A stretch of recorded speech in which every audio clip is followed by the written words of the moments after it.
you would like to see how I got this look, please keep watching. So I like to begin all my eye looks with brushing up my eyebrows. Then I take a flat brush coated in P. Louise Base Shade 1 and I carve them out.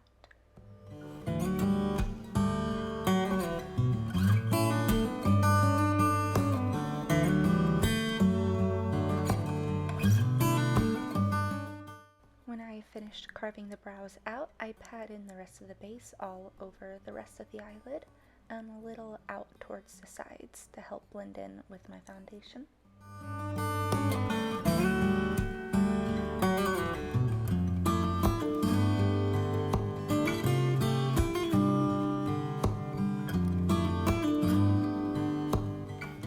Depending on the eye look I plan on doing, I like to take a piece of tape and create the angle in which I want my eyeshadow to go in, leaving some room towards the bottom lash line to connect my eyeliner with my lower eyeshadow.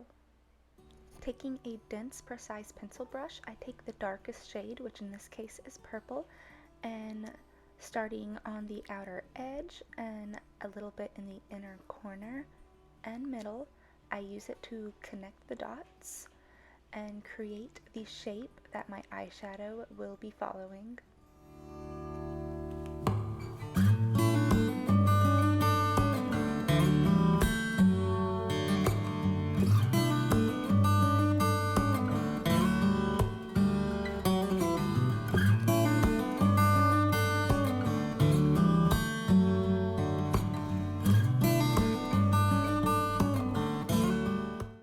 Taking a fluffier but still precise pencil brush, I dab on a hot pink shade, 50% on the purple, 50% off, and I carefully with a light hand blend it in. It is important to use dabbing motions when you're placing the shadow instead of I guess windshield wiper motions. You get less streaks that way.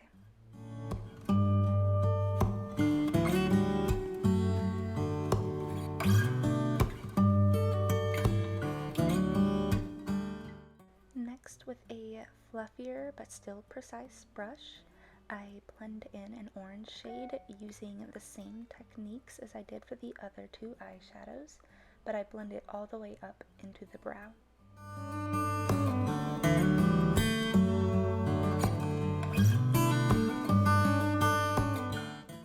Now I do a little bit more blending work before moving on to the next step.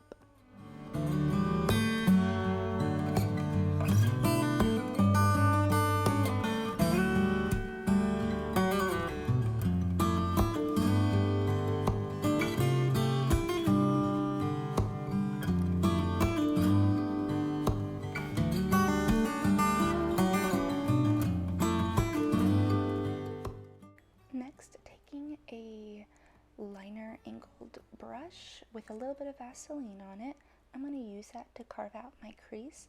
I like to bring my crease up pretty high because I don't have very much lid space, so this is a good technique to fake more lid space if you've got small eyelids like me.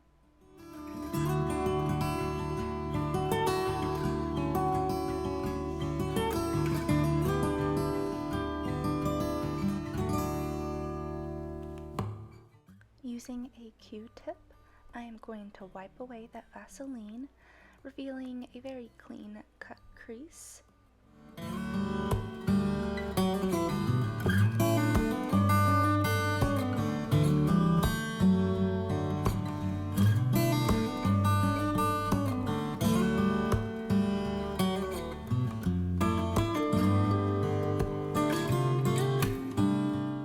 Using my flat brush again, coated with my P. Louise Base Shade 1, I start in the inner corners and I stamp in the base up at the cut crease.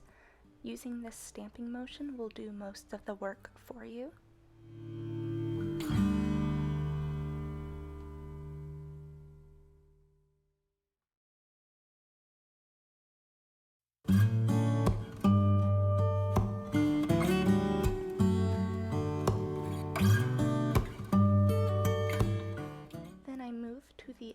edge, and I use more of a sweeping motion, and I connect the dots like I did with my eyeshadow.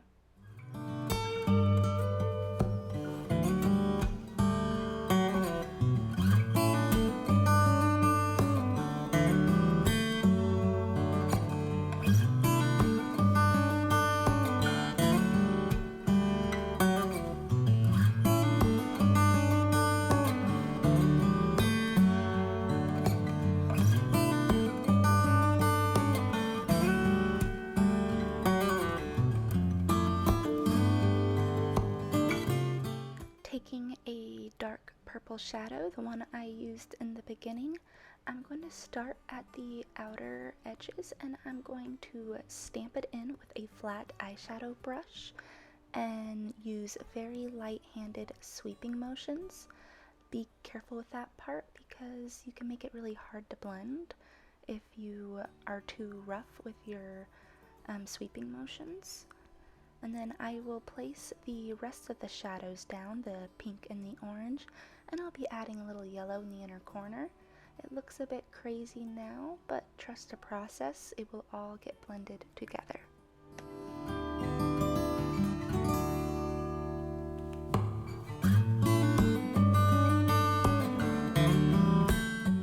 Using a fluffy but dense, smaller brush, I'm going to start blending those shadows together very carefully.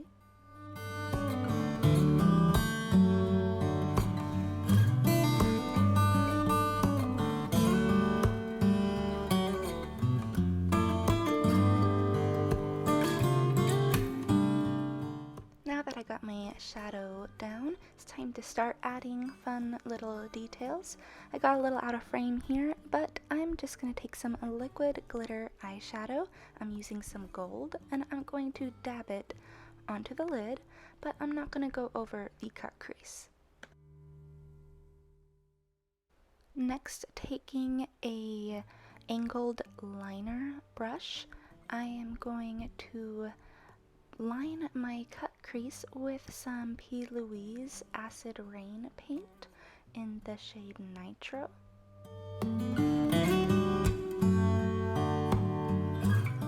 I highly recommend, for the easiest cut crease liner application, getting that brush that's angled. It makes it so much easier than just trying to use a regular liner brush.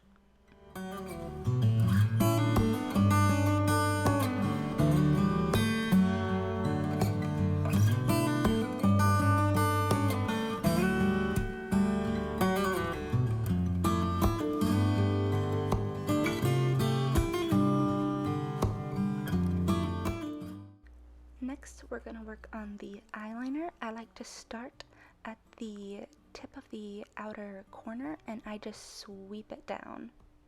It looks a bit crazy, but it'll all get cleaned up and it will look great in the end.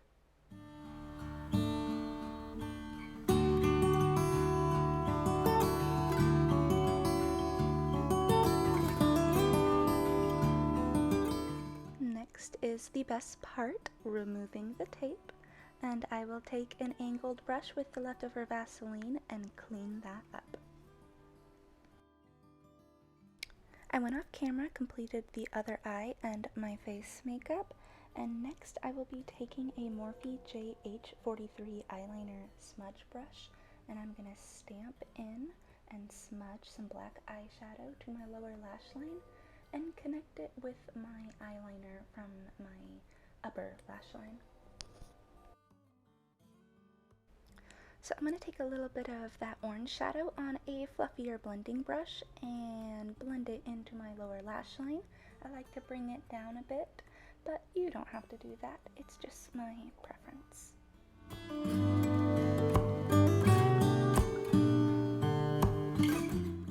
Next, using my JH42 Brow Bone highlighting brush, I am going to pop a little highlighter into that brow arch, and then I'll be taking a bit more of that highlighter and popping it into the inner corners of my eyes.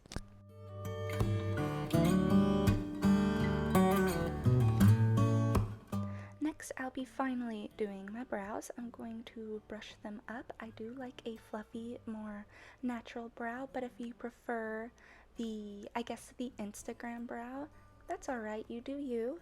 I'll be taking my clear e.l.f. Brow and lash gel, and I'll be using it to put them in place.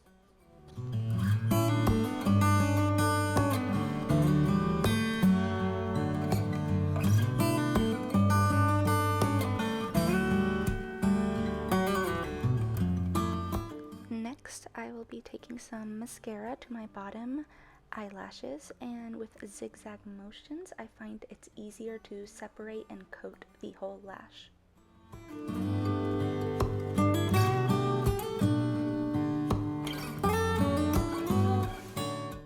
Next, to really bring the whole look together, I pop on my favorite false lashes, which are the e.l.f. Faux Mink and Social Butterfly. They're very affordable and they look so beautiful. Personally, I think this look can use a little more, so using some lash glue, I'm going to glue into place some rhinestones into my inner corner. And this is the completed look. I hope you enjoyed. I had a lot of fun making my first tutorial. If you want to see more, please let me know. And what do you want to see? Thank you.